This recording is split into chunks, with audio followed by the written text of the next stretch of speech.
about fibrous proteins? So fibrous proteins have other features about their structure.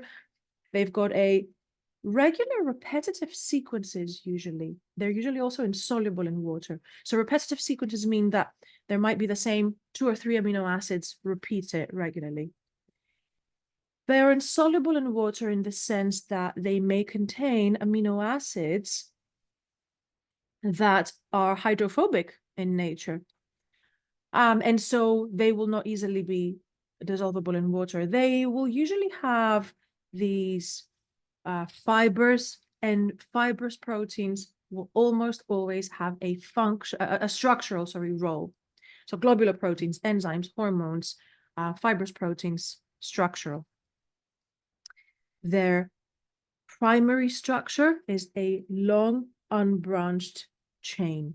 So they will usually not really have a tertiary structure because they don't adopt a circular shape. And this particular diagram is actually collagen, which is pretty much the only example I would say that you need to know from structural proteins. And so we have our long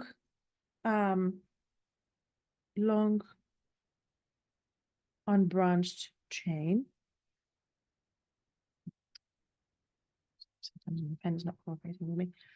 Unbranched chains.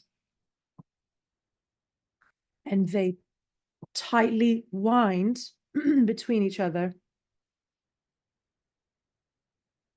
The fact that they tightly wind gives them more structural support. Often these structural proteins need to have a lot of strength. They provide mechanical strength to the cell or to the tissue or to the organ. Tightly wound. And that forms a sort of rope-like structure. Examples include collagen, elastin, and keratin. Only in, and I think that's more of an AQA question, the structure of collagen is something that you're often asked to describe. And the protein elastin, we're going to see when we cover transport in animals, that is found in the arteries and veins. Keratin is the protein that is responsible for things like nails and these hard structures to form. Let's see an example question. So collagen is a fibrous protein which forms the walls of blood vessels, you said?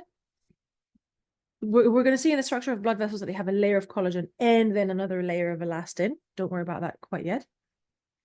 Which forms the walls of the blood vessels, while hemoglobin is a globular protein which travels through the blood vessels. Give 2 ways in which the properties of globular and fibrous proteins differ for 2 marks. So not too long an answer.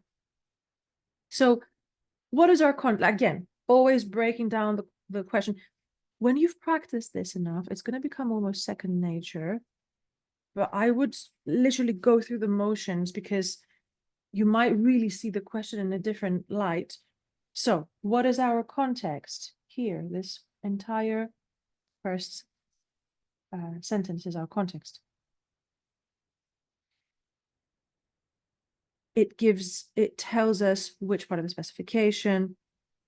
It tells us already that there are going to be structural differences, or rather that collagen is a structural protein, whereas hemoglobin is soluble. And our command word provide 2 reasons, or give 2 ways, really. So here's my command word here, give 2 ways. What is direction? To contrast their structures.